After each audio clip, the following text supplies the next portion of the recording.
ఏంది మా హాస్పిటల్ అని చెప్పి సూపర్ మార్కెట్ తీసుకొచ్చుండవా? పేస్ట్ అయిపోయినదండి, కొనుక్కొని వెళ్ళిపోదాం. అయితే ఓకే, బిల్ ఎంత అయిందండి? 2000 అయిందండి. డబ్బులు ఇచ్చేయండి. నాయనా నాకు ఐస్ క్రీమ్ కావాలి. ఏయ్, అవన్నీ ఇక్కడ ఉండవు. ఉన్నాయండి. నాయనా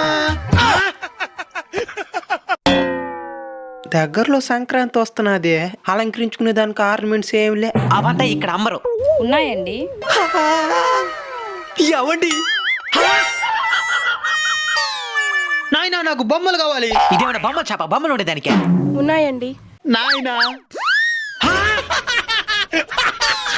ఏమండే, అన్ని కొనేసినావు, ఇంకా కూరగాయలు మాత్రం కొనాలా. అవి కూడా ఉన్నాయండి. ఫ్రూట్స్ కూడా ఉన్నాయి. ఏమండి, వంట సామాగ్రి దగ్గర నుంచి పూజ సామాగ్రి దాకా, ఐస్ క్రీమ్ దగ్గర నుంచి ఆట బొమ్మల దాకా, కూరగాయల దగ్గర నుంచి ఫ్రూట్స్ దాకా అన్ని కొనేసినావు.